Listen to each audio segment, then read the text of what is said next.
Families using EBT debit cards are being warned to keep their information and cards safe because of a spike in scams to steal the money. A family in Chula Vista tells us nearly all of the money they needed to provide for their children was stolen.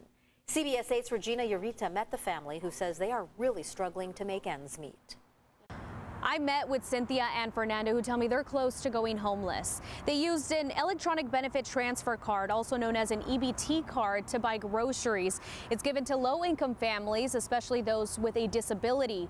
Fernando just got back surgery, so he qualifies for an EBT card. The only problem is that they got almost $1,500 stolen from their account, and they say the county has not been helpful. I just want this nightmare to end. I just want the county to see that this is not a game, this is not a joke.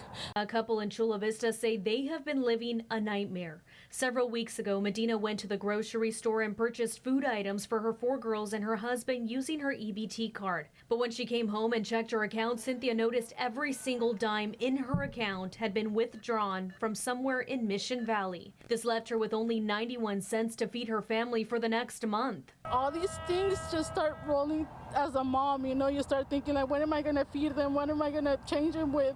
The Medina say they believe the suspect might have cloned the debit card at the last grocery store she visited.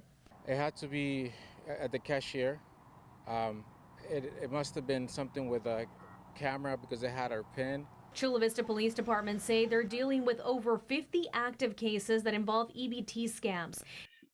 If you were to take last year's total number of our calls for service that we had related to this, it was 23, as compared to right now we're at 164 calls for service. Medina also says Chula Vista Police took 5 days to file a police report because of the high number of cases they're receiving. That report was needed to start their case with the San Diego County Health and Human Services Agency to help return their benefits.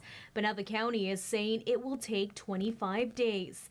That's 25 days where Medina will have to figure out how to feed her family with no money in her bank account.